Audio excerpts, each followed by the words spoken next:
Good afternoon, ladies and gentlemen. This is James Ramos from At the Quarter Pole, and here's my news for the Breeders' Cup. And the news I have right now is pending going on to Del Mar for the Pacific Classic, and Baeza might run the Pacific Classic. If not, trainer John Sheriffs is sitting at 50-50. It's either going to be the Pacific Classic or it might be the Pennsylvania Derby. The spot I like for Baez would be the Pacific Classic. There's two reasons why I say this, ladies and gentlemen, because he's going to be staying at his home base. He doesn't have to travel out to Pennsylvania. He's been taxiing a lot of miles, going back from the Kentucky Derby and going back also to Saratoga for not only the Belmont Stakes, for the Jim Dandy. So it makes more sense to run against the older horses in the Pacific Classic that run in Pennsylvania. And there's another thought of that, ladies and gentlemen, because two horses were contenders for the Breeders' Cup Classic years before. A horse like Hot Rod Charlie and Seeds of Grey did not run well in the Breeders' Cup.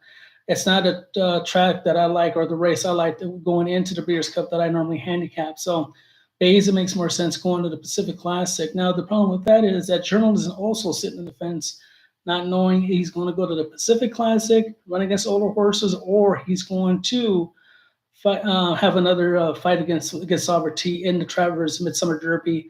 Also, again, the best move would be for Mike McCarthy journalism in California to run against the older horses and Baeza, and then trying to tackle Sovereignty again and going also tracking a lot of miles going back out east. Now, there's a one surprise in the Pacific Classic, the understanding that Joseph Sappy is going to be basing White on Barrio Del Mar early, and he will also be running in the Pacific Classic. Now, again, this is winning you're in. Now, here it is. White on Barrio already has his ticket punched for the Breeders' Cup Classic. He won the Pegasus Cup back in January. Also, as you know, journalism has already won the Preakness and also the Haskell, so he's punched his ticket too.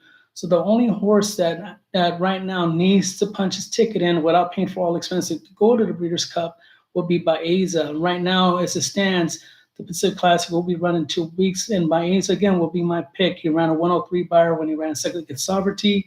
He's not getting any breaks against White and Barrio or journalism, but he needs to win to get his ticket punched for the Breeders' Cup Classic. Now, that's my angle reason why I like Baeza.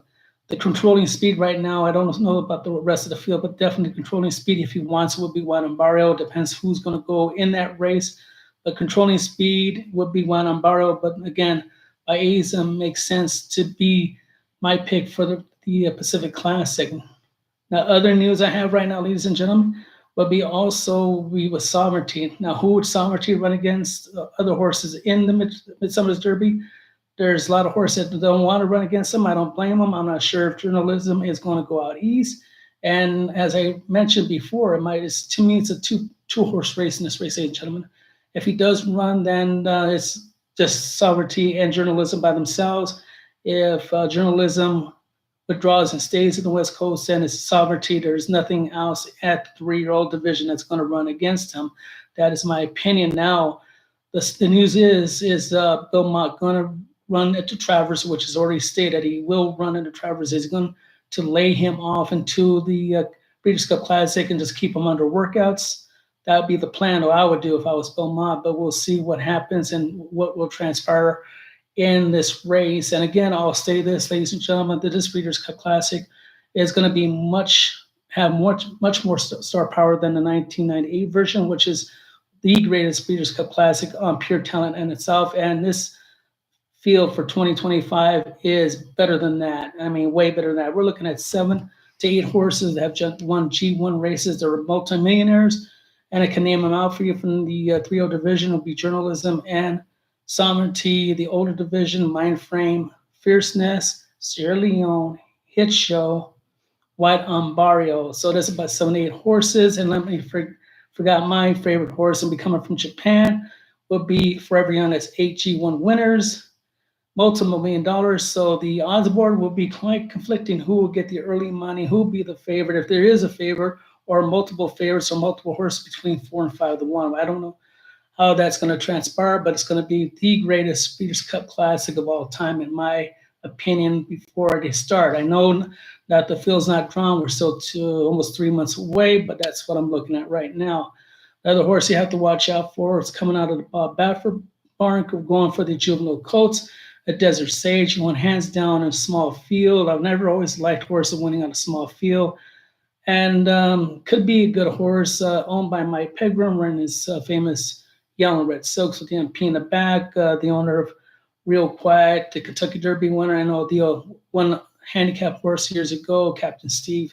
So Mike Pegram's back in the frame with his old friend Bob Baffert, and he might have a decent horse here. And that race is looking to be a really good race, ladies and gentlemen, with Ewing, Desert Sage, and also Brant, another Bob Baffert horse. And again, this year, like last year, Baffert has a lot of the top 3-year-olds running for the Breeders' Cup Juvenile Classic. Other notes I have right now is Lady Inman, who won during the Jubilee Stakes out in England, and I think he's going to be suited for the juvenile fillies. She looked really good. Of course, turf is their specialty. Another horse that I'm going to be watching out for, ladies and gentlemen, is Breeders' Cup Juvenile on the turf, and that horse will be Charles Darwin out of the Godolphin Blue, trained by, of course, Charles Appleby. He washed down the race. He won at the Norfolk States. It was in Europe, and a flat mile, which that is a concern for me. Always horses running at a flat mile. Sometimes you need a little bit of sport experience going around tight turns that they do in the United States. So he'll be the favorite, in my opinion, at 5-2. And this is a favorite right now that he's a good horse, but I'll be worried about him, ladies and gentlemen, that he might not handle the turns around the tight turns at Del Mar. He did wash out. It was hot and steamy the day when he won the Norfolk Stakes, and he still won, and he's a powerful colt.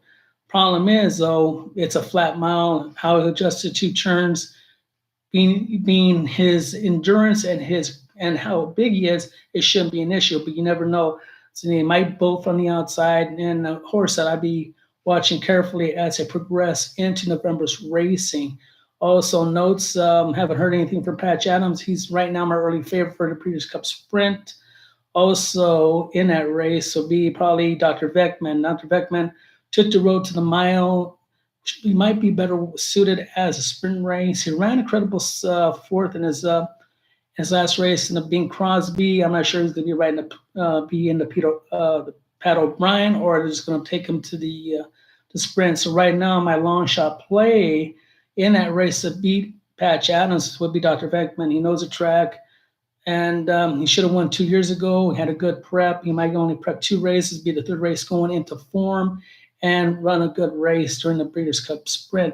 Now, also to the mile, the Breeders' Cup Mile now seems like it's been cannibalized because all the good horses running in the Breeders' Cup Classic. A horse that has a possible long shot possibility in my book would be the Winchell Stables of Magnitude. He won the Iowa Derby. I'm not sure where Steve Asmussen is going to point this horse. Rumors is that he might go against Sovereignty in the Travers Stakes, but I think he'll be better suited as a mile. He's got natural speed. He reminds me of one of his old Color Bearer horse that won for the Winchell Stables. It was Tapazar back at Santa Anita. And Magnitude, to me, as a long shot play, fits well at the mile, at the dirt mile race. Also, skipping from race to race, ladies and gentlemen, now my news will be also for the Breeders' Cup Turf Mile. And right now, I can't step away from Henri Matisse. He did kind of underperformed his last race, ran third twice back to back. Lots of feels of gold in the St. James, feels of gold, and not to repeat a good effort the last time out. So supposed to be an injured horse right now. We'll see what Juddmont's going to do with him. There is 3 months to go. I still think Henri Matisse might slip under the radar. He does like to track, and he might handle the mile and be around 7 to 8 to 1. So you can't let that horse leave your eyes from that and taking notes in the racing form. I have my notes right next to me, and I'm writing down what I've seen in the last, what's transpired in the last, between the Breeders' Cup from June all the way to October until we get the last prep in the Breeders' Cup races. And that's my news for today. Today is going to be August 10th of 2025. And this is James Ramos from At the Quarter Pole. Have a good evening, folks.